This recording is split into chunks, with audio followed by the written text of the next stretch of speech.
We'll rise for the Pledge of Allegiance.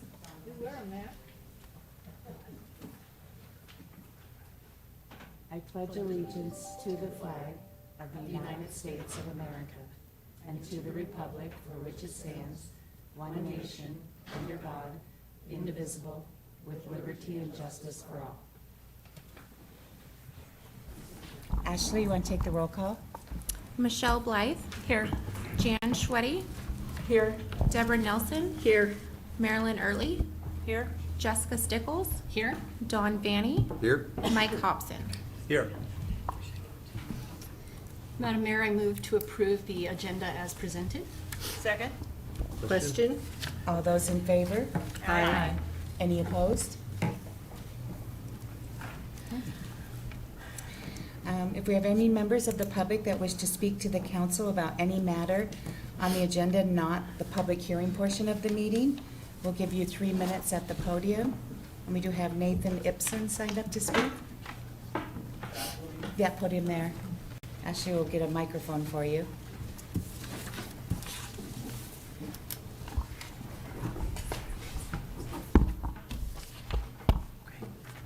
So my name's Nathan Imston, and I'm new to Arlington. Been here for about a year. We bought a house in the corner of McLeod at East 5th Street.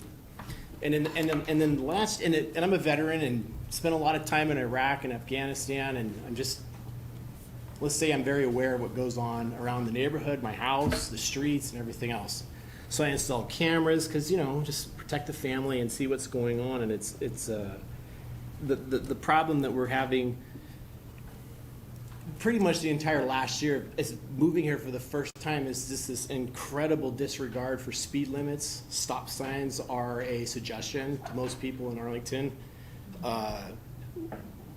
People speed like they are on a NASCAR track. They fishtail around the roundabouts, and it's all the time, all day, all night, and it's just gotten to the point where I've showed up to some people's houses and say, hey, you seriously need to knock that off, and in a nice way tell people. And some people are really generous and like, yeah, we're sorry, we won't do it. But we've seen kids get hit on a bike this year. We've seen someone almost mowed me down walking across the street because somebody just decided to burn through a stop sign, almost hit me and my dog. And we have kids. This isn't just a problem on East 5th and McLeod. I mean, it's everywhere. The Friday nights, people leaving bars and driving down all the side streets to bypass, main thoroughfares, because they're drunk. I mean, this happens all the time, and I know I don't have a lot of time, but I just want to bring that to everybody's attention. I have a neighbor here who drafted a letter for all you guys a few weeks ago, and that was kind of a neighborhood thing. We all just kind of compiled everything in to send that off to you guys. But it has really become a pretty bad problem. And my cameras over the last year, and I wish I could compile all of that to show you I would say probably 1,000 people in this last year burning stop signs, speeding up and down the roads with zero disregard for the old people that walk around. And no offense to any old people, children, dogs, pets, families, children on bicycles, people pulling strollers. I mean, we've seen a lady in a stroller almost get hit by somebody and I'm surprised there hasn't been much more incidences since then, but it's just something that's passionate to me. I know our neighbors, our family, everybody on our streets, and it isn't just us, it's other people. I know, I'm sure this has been brought up before, but this is the first time I'm speaking about it. And people are very brazen, and I just feel like, you guys should know about this, and, we can get together and come up with a solution to combat it a little more than it has been, because right now it's a huge problem. So that's what I have to say. All right. Thank you for Thank you. coming to speak to us, Mr. Ibsen, and welcome to Arlington. You moved into a beautiful part of downtown Arlington where it's a walkable community. It's for pedestrians and families, and walk your dog and your kids and your grandkids. So I appreciate you speaking to us this evening. Is there any other members of the public that wish to speak this evening? Okay.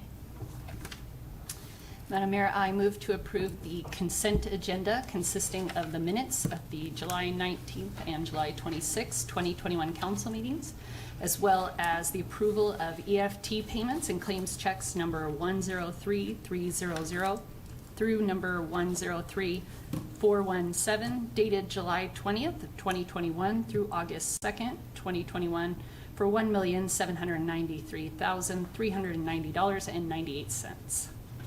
Second. Question? All those in favor? Aye. Aye. Any opposed? All right. Thank you, Jessica. So we have two public hearings this evening, and the first one is the public hearing on the development agreement for the Outpost at Smokey Point, Mark Hayes. And then we do have one person that is going to zoom in for comment this evening.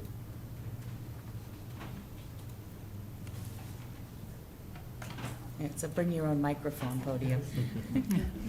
Thank you, Madam Mayor, members of the council.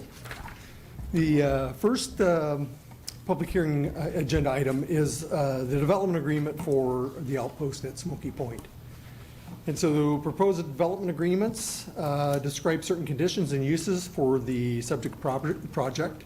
In this instance, it addresses the use of traffic impact fees for the future construction of a roundabout at the intersection of 168th Street Northeast and 51st Avenue Northeast, the use of park impact fees for a portion of construction of the community building, which is the public restroom and sewer lift station combined building, and associated park improvements, and the use of utility connection fees for sewer and water line extensions and dedication of real property for public right-of-way uses. And I don't know whether council has any additional questions. I went through this pretty thoroughly at workshop, so. Well, we'll take the public testimony first, and then we'll close the public Okay, hearing for great. council. So, Ashley, has Mr. Calderwood joined us? All right, if you'll bring him on the screen.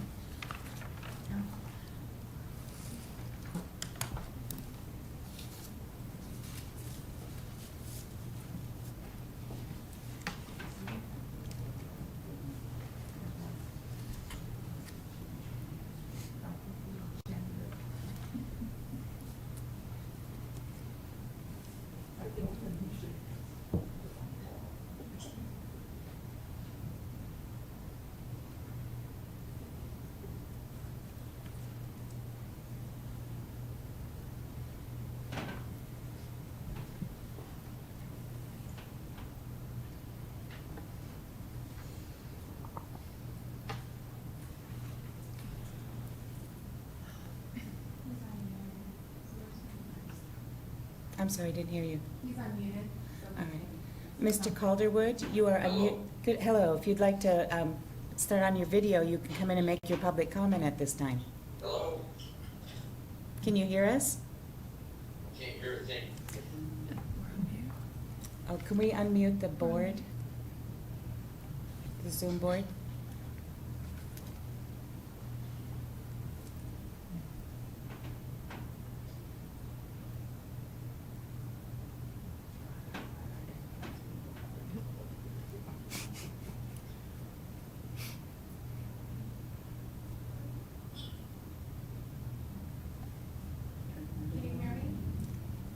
Can you hear somebody?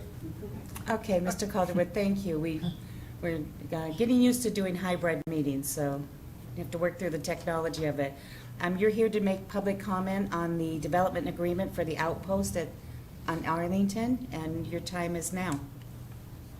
Okay, my question is, I'm curious, I live in Smoky Point, and we've been inundated with Amazon and no improvements from 172nd, and now you're building a huge thing with only a roundabout at 51st and a street that is going to be pushed through, and nothing else. It's just widening of 51st with improvements, but according to the picture, it looks like nothing more than sidewalks.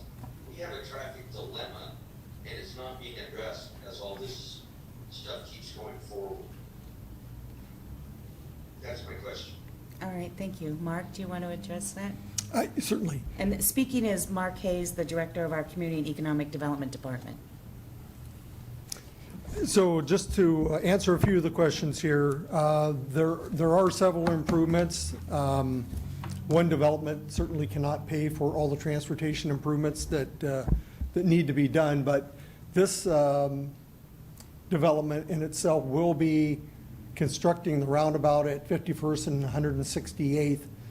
168th will, in the next 2 years, be extended from 51st Avenue all the way to Smokey Point, so that will give you an alternate route besides 172nd to travel back and forth. A segment of 173rd will be extended this year, and that's from Smokey Point Boulevard to 40th Avenue. And so there are improvements that are going on right now in order to address the traffic that we are experiencing with recent growth. And so with each development, we do traffic impact analysis. That impact analysis tells us what the impacts are to major roadways and intersections. And then there is a fee established upon that traffic impact analysis that the developer pays that goes into the growth fund for mitigation for transportation projects, or they do the improvements themselves as a part of their project. Thank you, Mark. Are there any other members of the public that wish to speak on the development agreement?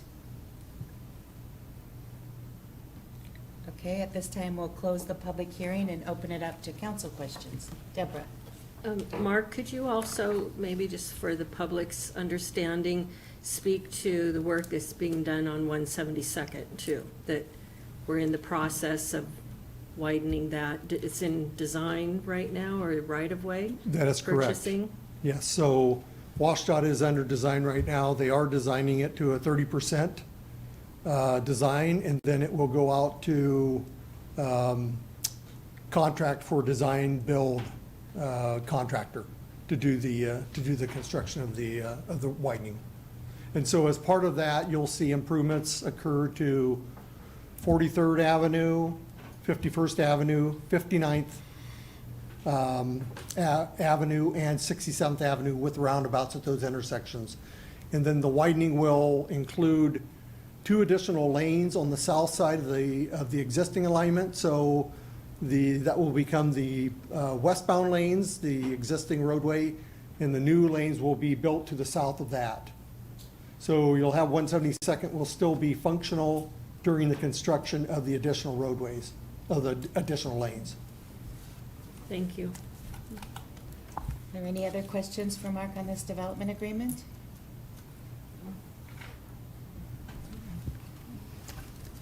Okay, I move to approve the resolution approving the development agreement with Arlington 51st Street LLC and authorize the mayor to sign the development agreement.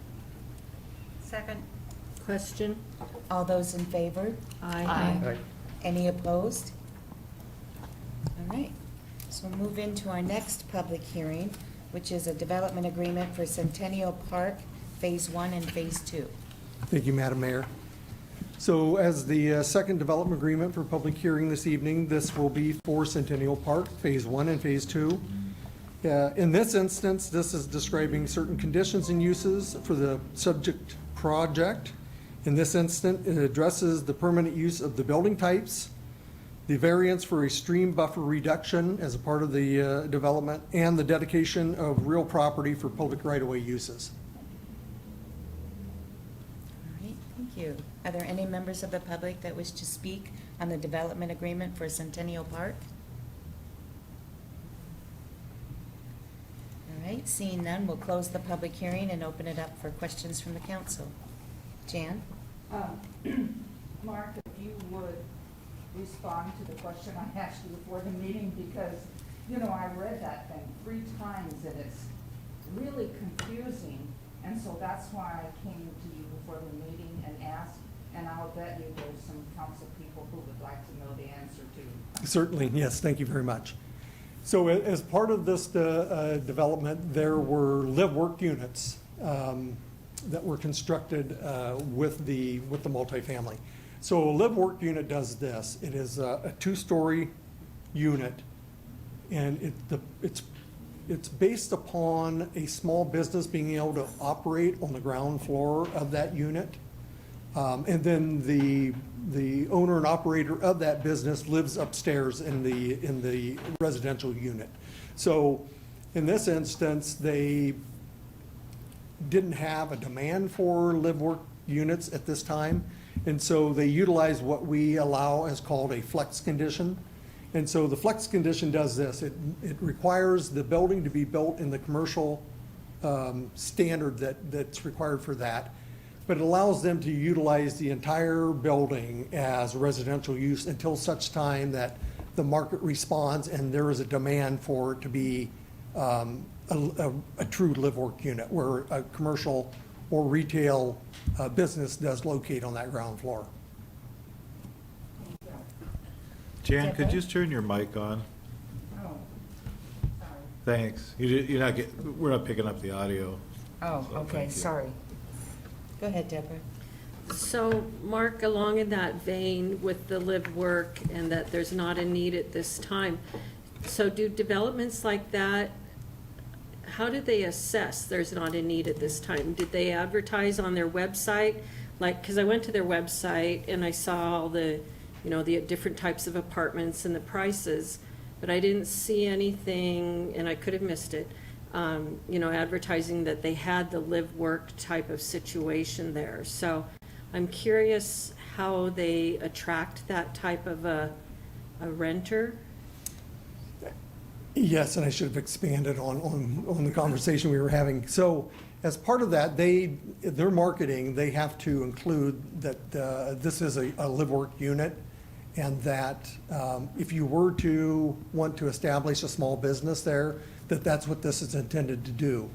Up to this point, they have not had a lot of success in people understanding that, or it's something new they are not utilizing at this point in time.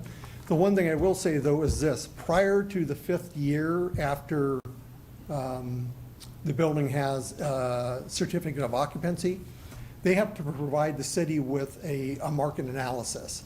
So that market analysis will show whether or not this is a viable product or not.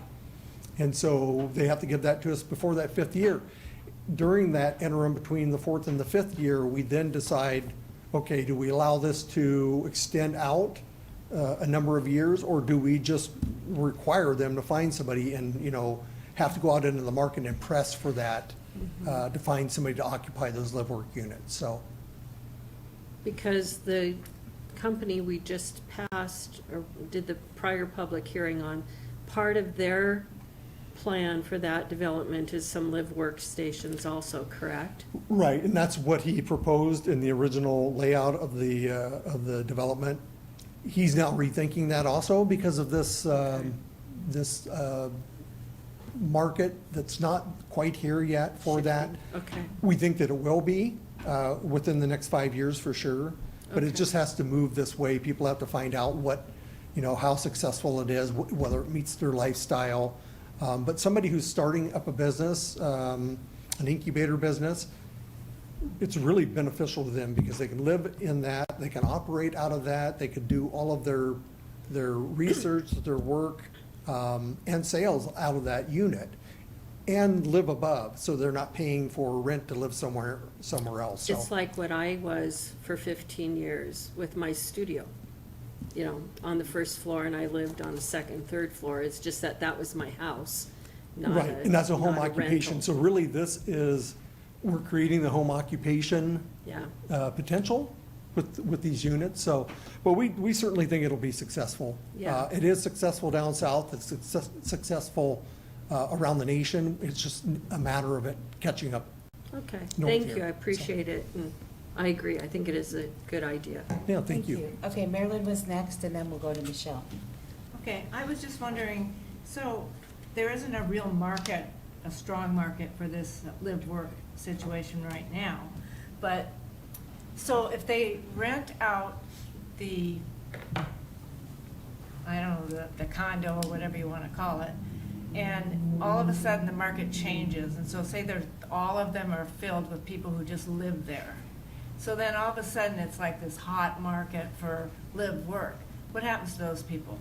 Well, they would have to give notice to the current tenant that, yes, the market is here. I mean, they would have probably give them the year A year. in order, yeah, because that's really what Washington State requires, is a year for your That's a tenant long act. time if you've got a hot market and you want to change it. Right, so it's just something, we'll have to wait and see how this plays out, so. Is it all written into their contract that they want? I have not seen their own leases on the That would building. be interesting to see Right. how that's worded. Yeah, and maybe I'll obtain a copy of that just to see how they've addressed that, Okay. so. Thank you. Thank you, Mark. Michelle? I guess I was thinking the opposite. What if it doesn't catch on in this market? Is that designation something, is that easy to change or modify? From the live work unit? Yeah, and I mean, Yeah. that's part of our market analysis, so we can evaluate whether or not there is potential, which we believe there is. But, you know, definitely if the market analysis shows that there is not a potential for this, we would have to go back and think about how we're going to utilize those units. Thank you. We were pretty liberal in the language with this, because we allowed for commercial uses, for retail uses, and for certain types of light industrial use. So, Okay, any other questions? Mike? Yeah, I have a question on the people living in these units. Can they also be employees of the person who owns the business on the first floor? Or does it have to be the owner? well, we prefer to see it as an owner-occupied unit, because there's less potential for problems. And typically, you don't want someone living or operating out of your living space, basically, operating a business there when there is no separation between those units. It's a loft is what it is. So that's open to the residential use. So really, we would not like to see separate individuals in those units.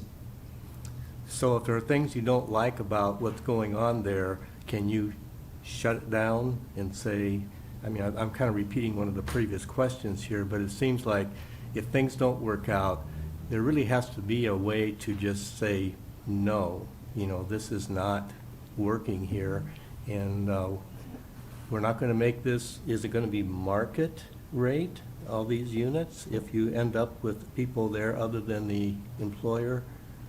I'm just kind of confused as to how this is all going to work out, and you're kind of being a little bit, you're not too sure yourself how this is going to work out, from what I'm gathering. Well, I can't dictate what the marketplace is going to do or what it's going to demand, but we do see the need, and we've heard the desire in other locations for live-work units. That's why we had these designed as a part of this project. So we feel confident that they will meet their original intent. All right, and Jessica has a question as well. So I really like the fact that we've been able to be creative with them, and this live work option I think could work out really great. My concern about this property still has to do with what was brought up last week, which is the parking. And of the 400 units, it looks like it's averaging at about 1.5 parking spots per unit. And that would be fine if it was just a 1-bedroom, but it's 2 and 3-bedroom as well. And since these are market rate, that does require a lot of times for there to be 2 working adults in the home, which means 2 cars in the home. So while it is legal and everything's above board, I do think it's something that probably needs to be revised, because you guys know there's no street parking along 67th or 172nd. So if there's any overflow, it's going to go into the neighborhood next door or into the business area. And I'm not really sure where the businesses would have parking for customers if they did open up for businesses on the bottom floor. That would be my concern.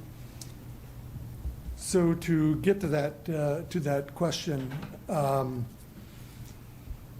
the intent, there's several things that go into that decision. One is that the developer knows his market. He knows what his requirements are for parking. But this will also be on a future bus route. And so there was the ability to have some reduction of parking because it will be on a bus route in the near future. But the other thing, to get to your question about the businesses. So typically during the day in a multifamily, especially in a mixed-use development, all of those stalls, or a majority of the stalls, are open and available to the public during the daytime hours because the tenants are away at work or out doing other things. So there are available spaces during the daytime hours.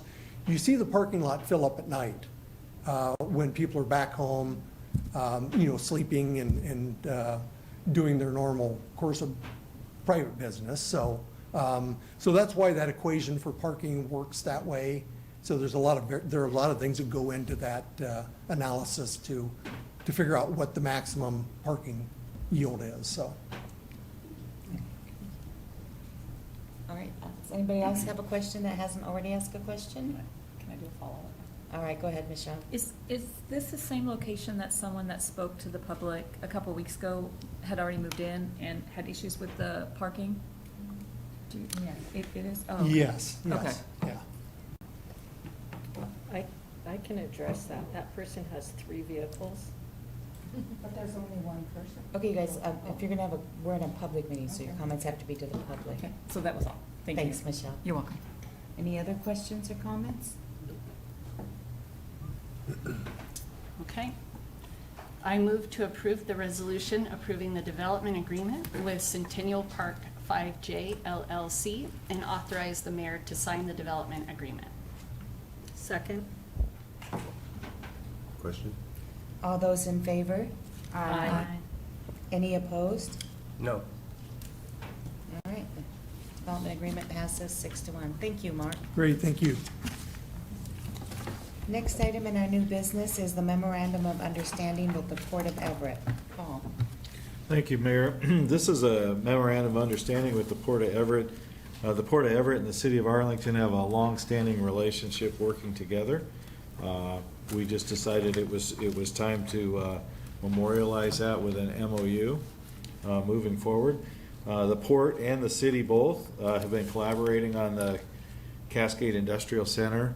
Both have, the Cascade Industrial Center is mutually beneficial to both, and there's opportunities for us to partner moving forward that would enhance the opportunity to bring manufacturing and jobs into that area. So happy to answer any questions. Anybody have any questions?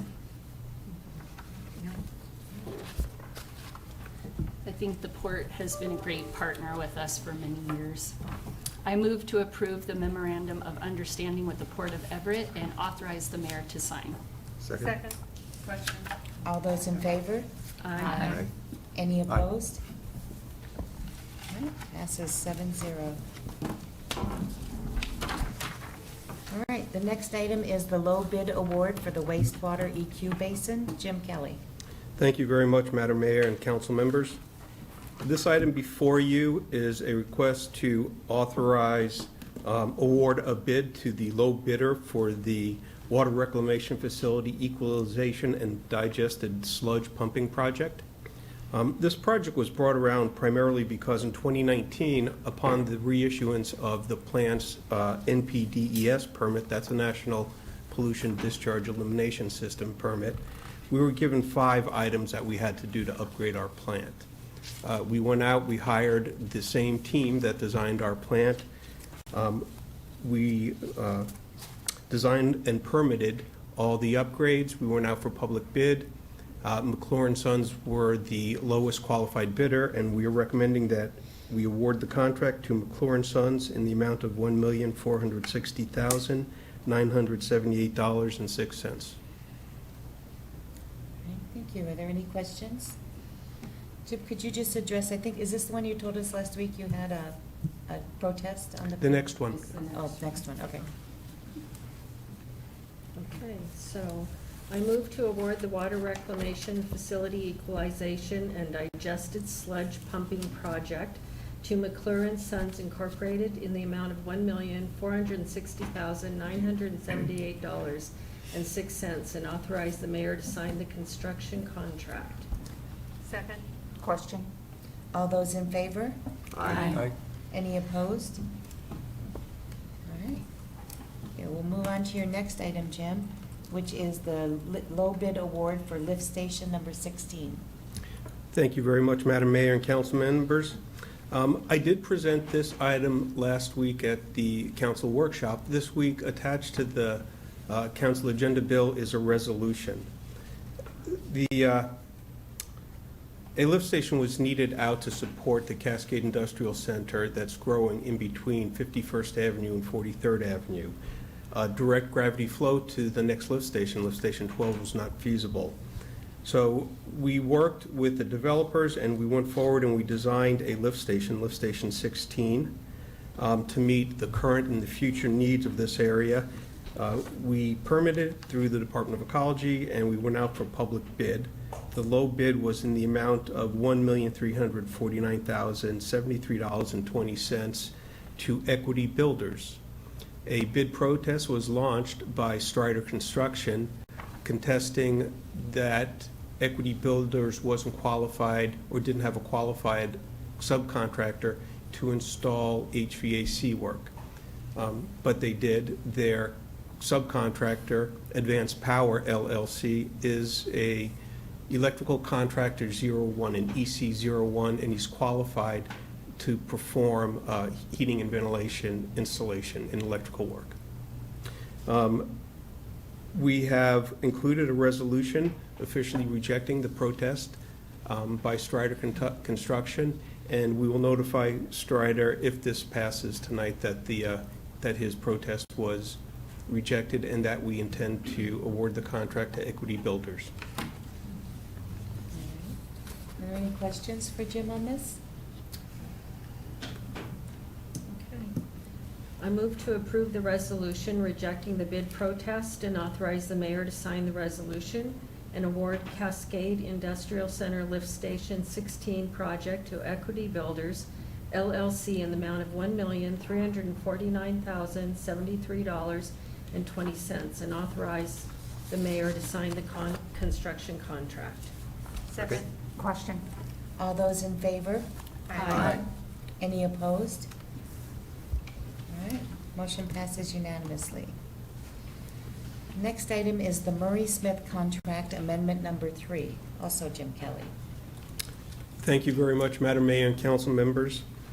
Murraysmith was the design engineer who designed the 2021 UPP project. That's the Utility and Pavement Preservation Project that is currently ongoing right now, as well as the Smokey Point Boulevard Overlay Project. This is a project that was already bid and has been awarded to Cadman Construction and will be starting soon. While designing the project, we added additional water main replacement as well as additional curb ramps that had to be replaced. And when we were designing the Smokey Point Boulevard Overlay, a project that is receiving federal funding, we had to adhere to a lot more regulations that WashDOT and federal highways put on the project. So we had to have some changes on the Smokey Point Boulevard overlay. So the total changes came to $18,125. This will be covered partially by the TIB fund and partially by the water and sewer utilities. Okay, thank you. Are there any questions or comments for Jim on this? I move to approve amendment number 3 to the Murraysmith 2021 UPP and Smokey Point Boulevard project and authorize the mayor to sign the amendment pending final approval by the city attorney. Second. Question. All those in favor? Aye. Any opposed? All right, Jim, we've approved all your contracts. Your busy season begins. Thank you very much. Thank you. The next item is the low bid award for the 59th Avenue Complete Streets Project. Nova Heaton. Thank you, Madam Mayor, council members. This is for the low bid award for the 59th Avenue Complete Streets Project. It includes sidewalks, street trees, public art, bike racks, parking, and drainage improvements. This project is funded by a Complete Streets grant awarded to the city and a Department of Commerce funding awarded to the Boys and Girls Club that was turned over to the city to fund the parking improvements. The low bid came in to Reese Construction for $1,035,208 $87.09. Thank you. Is there any questions or comments other than the excitement for this project? Yeah, Yeah. great. Yeah. Okay, I move to award the 59th Avenue Complete Streets Project to Reese Construction in the amount of $1,035,287.09 and authorize the mayor to sign the construction contract. Second. Question. All those in favor? Aye. Any opposed? And I just want to take a moment and acknowledge Bill Sakalis from the Boys and Girls Club here tonight, and thank you for the great partnership to make these improvements to that area of the city. Thank you. Okay, our final item this evening is a discussion regarding the open council position. Paul? Thank you, Mayor. I'm going to ask Steve Peifel to start this out. Steve did a memo for me, of which I handed out tonight. I know I did it right before the meeting, so I apologize. He didn't have a lot of time to review it, but Steve can walk us through the memo, and I think it'll help with our discussion. Good evening, Madam Mayor, members of the council. As my memo indicated, the council's obligation is to fill the vacancy that's caused by Jessica's resignation from the council. We have a little bit of an unusual situation in that there is a pending election that's coming up, so we have a relatively short window of time for the vacancy to be filled, and the vacancy would be for a short period of time because effective as of the date of certification of the election, that vacancy is going to be filled starting essentially January 1 of 2022.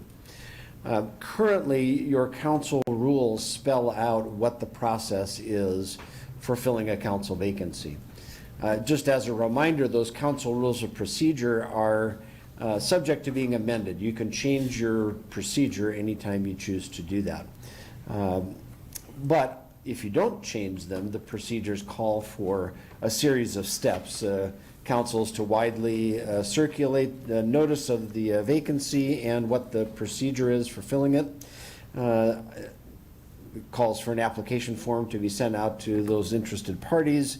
They have to answer those questions, and then the applicants are come to a meeting where they would meet with council, be asked questions, and after that process, the council can review the qualifications of the candidates in executive session and then come back into a regular session to make the appointment. The appointment would be effective until the election occurs. And so given the situation, which is a little bit unusual compared to the vacancies that we've had in prior years, presumably if,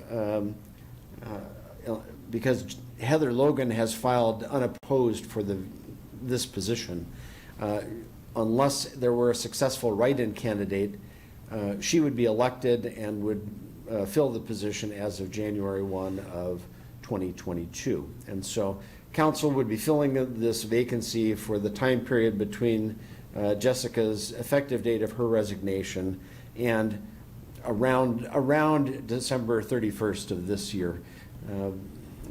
There are some legalities that it may either be January 1st or it could be the date of certification of the election, depending. So that is essentially the alternatives the council has. Either maintain the process as you currently have it, go through interviews and fill that vacancy for that, depending on time frame, 3 or 4 month period. Or you could alter your council rules of procedure and take steps to fill the vacancy effective upon the date of resignation. So I think Paul and the staff would kind of like some direction from council as far as how you would like to proceed with this, and I'm happy to answer any other questions you may have about the process. First, Deborah and then Jan. So, am I hearing you correctly that, say we chose as a council to forego the past rules of procedure and appoint Heather, the candidate, at this time, do we need to make a motion, a resolution or something, changing our rules of procedure for this time? First. Yes, I would recommend that if you make a change, that you do it formally through a resolution. Presumably, that would occur at the first meeting that you have in September. Now, we could, depending on the circumstances, call a special meeting, because I don't believe the council has a meeting in September until the 17th or thereabouts. Yeah, my suggestion would be is we could call a special meeting. Our meeting schedule is a little bit different this year because we always, of course, we're ending on a meeting, and we start in September at the first workshop because we wouldn't have anything to meet on. August is a long month. We got an extra Monday in the month, so it kind of pushes us out a bit.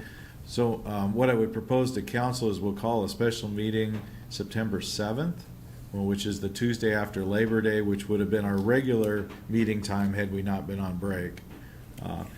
Whichever direction council chooses to go, we would hold that business at that meeting, and that would be the only thing on our agenda at this time. Am I being irrational? I can get into a work mode and just say, can't we just do it tonight? I'm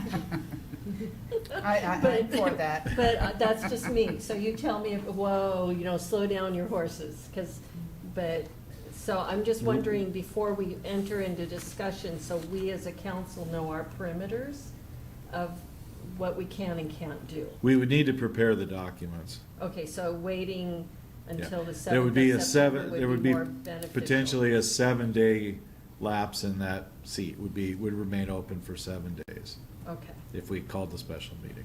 okay, thank you, that clarifies for me, so. Jen was next, and then Marilyn. Yeah, with Heather running unopposed and the short amount of time between now and November, and we've got some important things happening, and having her on the council between now and the 1st of January would be a benefit not just for the council. I mean, she can attend and see all the stuff, but she wouldn't be able to provide input. And I don't see any reason to wait or put somebody in for a couple of months, because you know how long it takes for us to even read through the materials and make decisions and learn things. And so to me, it makes more sense if we go ahead, since she's running unopposed, that we go ahead and put her in that position, and in September. I agree. Marilyn, go ahead. I agree as well. It's like if Heather's been elected, she had no one running against her. The citizens of Arlington voted for her, and no one chose to run against her. So in order to have the process that we normally go through, where you have applicants come in to be appointed, and then we would have to vote on who that person was. Are we going to pick Heather? I'm sure she would apply for it because she's already been elected. So then you'd go through the whole process, have citizens come and interview for the position that would only last for, 4 months or something. And so then that person has a huge overload. It takes at least a year to get up to speed, really. And so, and then that person would say, oh, sorry, you're done, and Heather's taking over because she won the election. So to me, it's not a good plan to have someone else come in and potentially take that position. I can't imagine that any of us would choose someone other than Heather, since the public supported her so heavily. So I don't see going through the process as being very, I don't know, productive. Yeah, it just doesn't seem right. So Heather's going to be it's just, is she going to be it sooner, or when in January? I mean, after it's certified, the election. So anyway, that's how I feel. Anybody else? Michelle? Yeah, I do think it's the most efficient process for right now because of the timing of it. And she's going to be elected just based on the fact that no one's running against her. So it doesn't make sense to do anything else other than appoint her into that role a few months early than she would have otherwise been voted in. Don? No, I agree with the comments that everyone else has made, that to me, it's to our advantage to bring her in sooner than later. If she's the only one running opposed, and haven't heard, haven't seen anybody showing any interest or run against her, so yeah, I think we should just go ahead and appoint her. Mike? Yeah, I agree. I'm a little confused, and you said that the public has already voted her in? That was Marilyn? How did you phrase that? In theory, I mean, you know, no one chose to run against her. So that, you She's consider that her unopposed. being elected? Yeah, I mean, she's fairly well supported.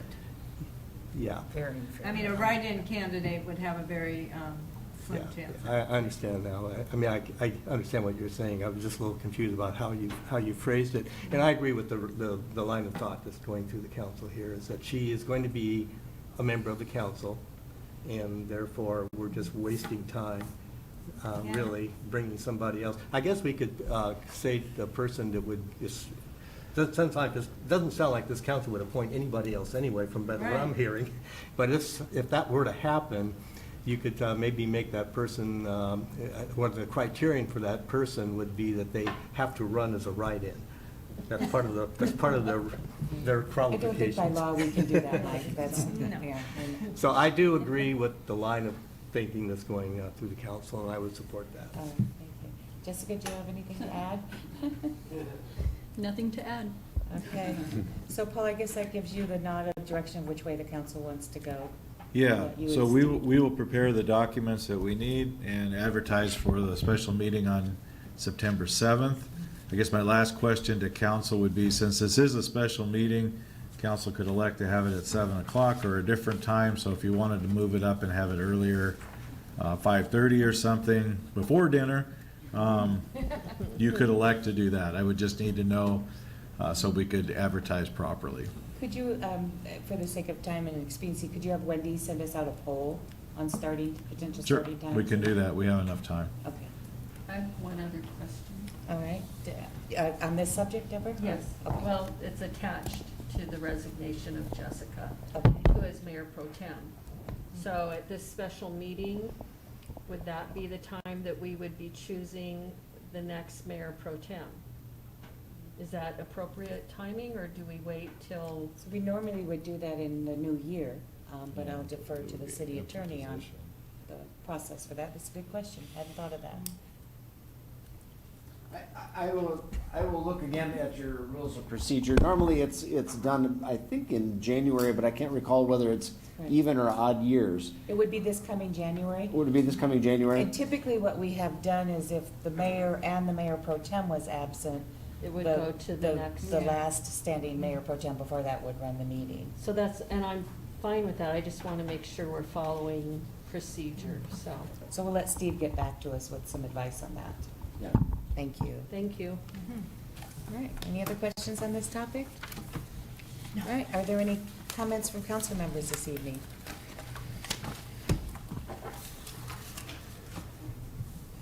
Mike?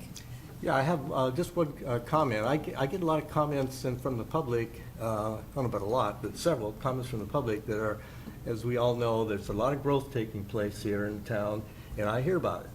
And a lot of people don't like it because of the congestion and all of the trucks, particularly the trucks.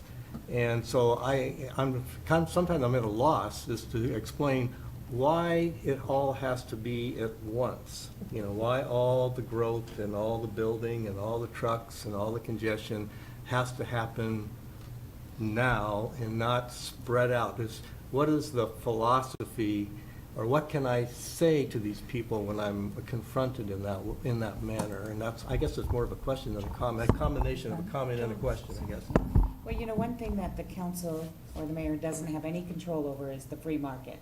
The demand for development, the demand for land, and when people sell their land and someone purchases and wants to develop it into something different, frequently they want that time period to be in a way that extending it out can be very costly for the developer and maybe not make it pencil out. So every city in Western Washington, every mayor's meeting I go to, they're all asking the same thing. It's hotter than a matchstick right now in terms of development in all cities. But we don't control that heat of the private market. We're not out there pulling them in and saying, come develop in Arlington. People are purchasing land here and seeing their opportunity. And then our CED department is reacting within the constraints and the timeframes that they're required to. And that would include the permit process? Yes, yes. The process of permitting? In fact, I would say we're probably a little slower in that right now because of how busy they are. Yeah. So that Yeah. has naturally slowed down just due to volume. And that's what I tell people, and this might be interesting to the council to let you know, is in September, a representative from WSDOT is going to be coming to talk to the council to update us and the people who listen to us and listen to our meetings about the progress of the road expansion on 172nd and what we can expect from that project, which is great because WSDOT actually owns and controls the road. And so they should come and speak to the citizens of Arlington about the process there. Did that answer your question as best I could? Can Yeah, I kind of. respond to him? Yeah, I'll come down to you. Go ahead, Jan, it's next to Okay, Deborah. I just want to respond to Mike's and add a little bit more. Because I was on the Growth Management Board when we certified the Cascade Industrial Center. And that industrial center is drawing more businesses because we are bordered by 4 state highways. We have a rail system that goes through town. We have the airport, we're close to a port, and universities. And that's made a really big difference. And then the incentive, and I forgot what it was called, for some of the businesses that the governor gave to Arlington. Oh, the property tax exemption, although no one's taken advantage of that. Oh, okay, I would also probably add the strength of our workforce Yeah. here. I hear that from businesses all the time. But just so you know, and between now and 2050, Snohomish County is going to grow by over 500,000 people.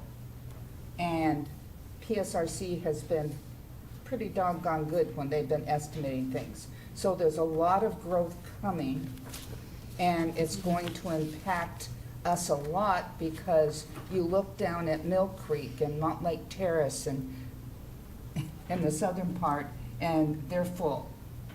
And we do provide a lot. You look at where that Cascade Industrial Center is, how close to I-5, you know, and with the additional jobs, and that's why we have more housing going in, is to provide housing.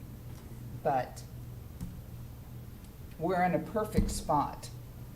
I mean, we're not, you know, Stanwood or Mount Vernon or something like that, and I'm not digging them. I'm just saying that we have almost an ideal place, and that's why we're attracting so many people here. Thank you. I'm sure they'll understand. Well, just to follow along, I think it was in the Seattle Times this morning, was an article about the best place in America for millennials to buy a home. And believe it or not, it was Western Washington in the nation. And I was like, really? But it's because the jobs are so good here. And our salary base for millennials is the highest here in the nation as anywhere else. So, you know, I know we deal with the other side, the missing middle and the low income, but still, that is a high demand here, and it is the qualified in the nation is the best place. So that is why people are moving here. It is the jobs, just like what Jan said. And it's a beautiful place to live. I've lived here my whole life, so it just is what it is. And we have to acknowledge that that kind of change is hard on people. It's hard on our residents. It's Yeah. hard on people who've been here for, you know, decades or generations. But I would argue, I've been in Arlington 35 years, and it's always been changing. I think it's just a little bit more rapid and a little bit bigger now, the change that people are seeing, but it's always been changing. Favorite businesses I used to love downtown are no longer here and haven't been for a long time. So, but I have empathy. I understand it's hard. Change is hard.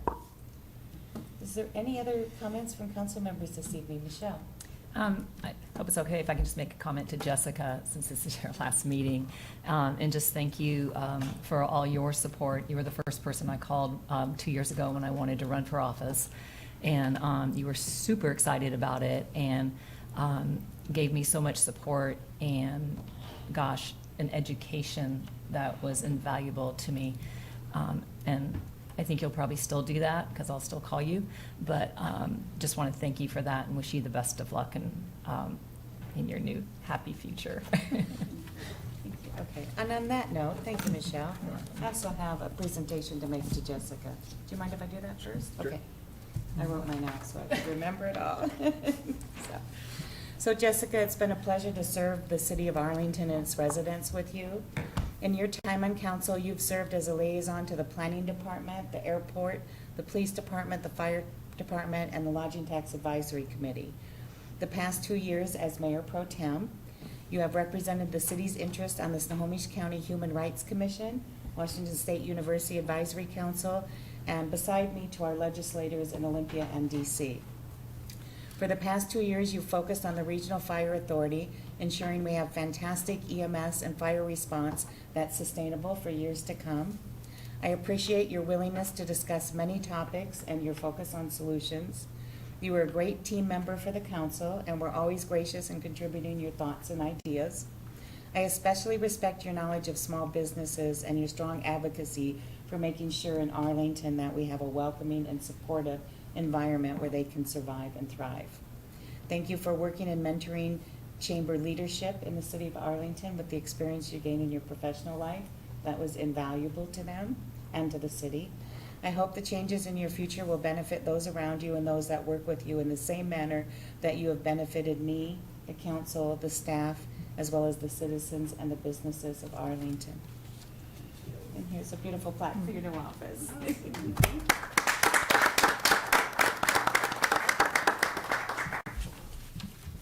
Don, did you want to say something? Yeah, I've had a couple more people ask me some questions about the handicap parking as well as the street crossings and stuff. So I just was wondering if we could get a follow-up on that, where we're standing on them situations. That's part of my report when you guys are ready for it.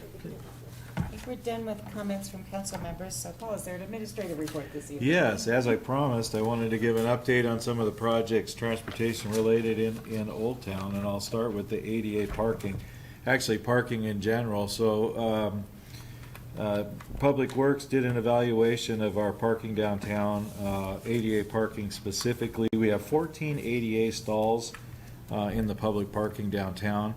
We did kind of a random count of those stalls, morning time, kind of noon time for lunch, and then at the dinner hour. We didn't show any areas that were deficient based on that. There was open available parking throughout downtown. However, we did realize that there are some that are kind of poorly marked, that some of the markings have faded away. So we've added that to our list to remark all the ADA stalls so they're a little bit more visible. In addition, Jim and I have been talking about parking downtown and trying to look for areas where we could increase parking because it is becoming a premium as it gets busier and busier. So part of the old Safeway parking lot down at the south end of town where the Lebanon right-of-way, Lebanon would continue up that steep hill if it could, belongs to the city. So Jim's department is working right now on a striping plan for that. So our intent is to stripe that, including some ADA parking, and sign it as public parking. So that'll just give us some additional on the south end of town. We also noticed the parking lot just south of Legion Park doesn't have any ADA parking in there.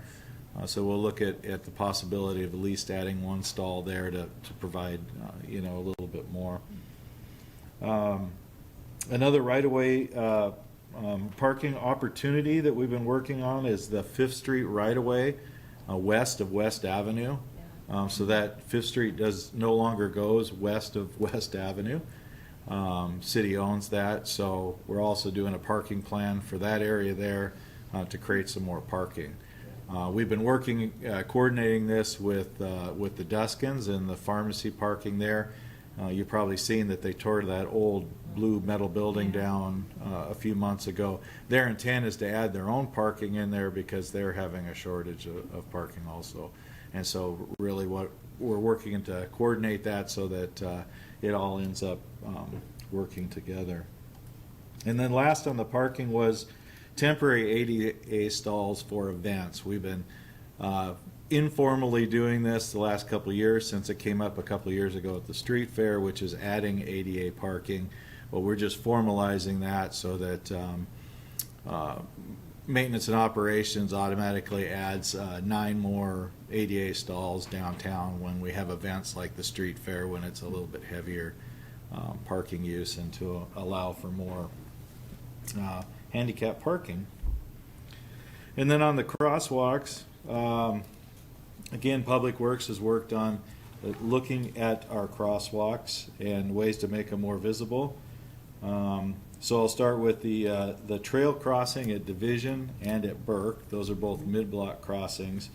Both of those will receive some higher visibility marking, and in addition to, we're going to install flashing lights similar to the ones that were just installed down at the roundabout. That's part of the grant projects that we have just received grant money for, so we've been able to include those in the project. So Jim's working on getting those funds dedicated ahead of time so we don't have to wait. We'll put them in temporarily and then we'll reinstall them when we do the rest of the project.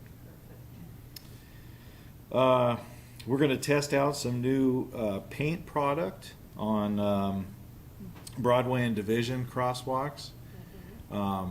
This paint is, if you've been downtown Seattle, it's what they use to paint the green bicycle lanes. It's held up really well in other cities. The nice thing is that it's easy to reapply. We've looked at some thermoplastics and some different materials, and as you can tell on Olympic, some of them work, some of them don't. They all have a common theme, is they're expensive when it's time to replace them. The paint might not last as long as the thermoplastic, but it's inexpensive in comparison to reinstall. So we're going to do some testing on that.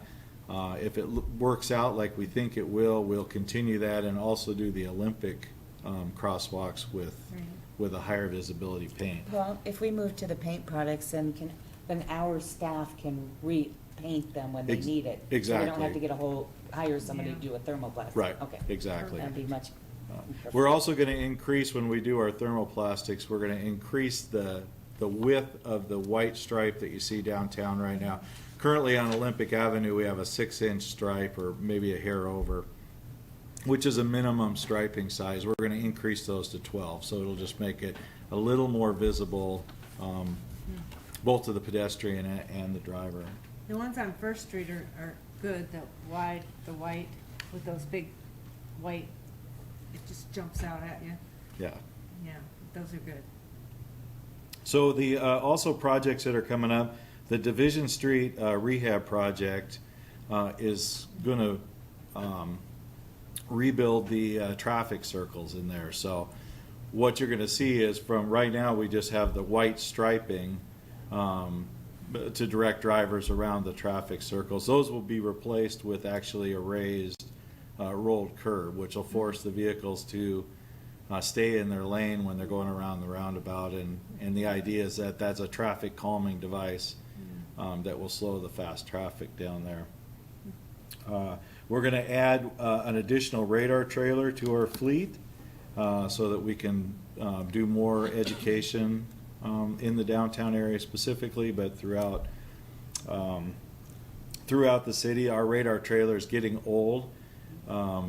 There's newer ones that are smaller, easier to maneuver, that are solar powered, that can stay out longer. We don't have to worry about battery power and having them run dead. So we're going to be able to, since Hey, Paul, can I ask you a question on that? Sure. So when we get the new radar trailer, can we also look at establishing a way online through a service request that citizens can easily ask for a traffic study on their street, without having to call the department or send me an email, but we can just make that automatic for citizens? I don't see why we couldn't, just Okay. as we do with any of the other service requests. I think it would raise the visibility that they can go back to the website and look at those studies that are on there. So.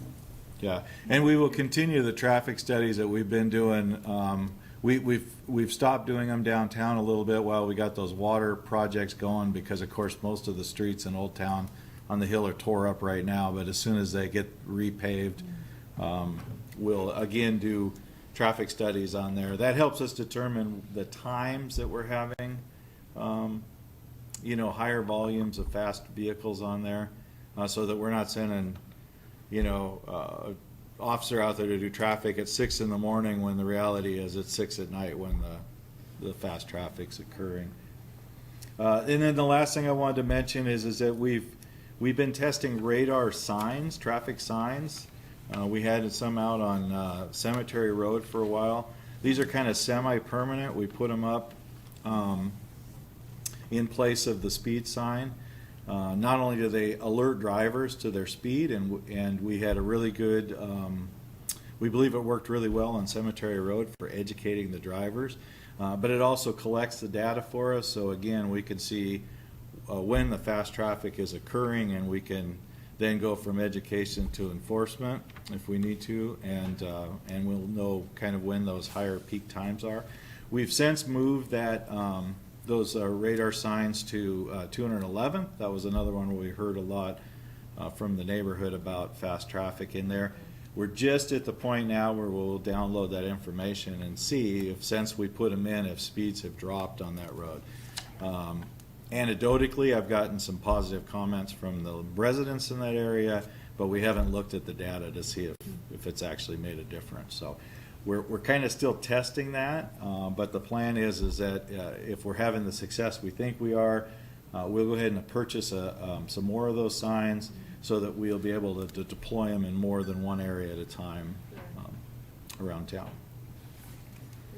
So those are some of the traffic-related projects we got going on in downtown right now. That sounds Perfect. good, and Thank if you. we can, as we design our new streets into the complete streets vision, again, we'll make our streets, make sure they're safe for both cars and pedestrians, people walking and people choosing to drive on them, so appreciate that update. Sure.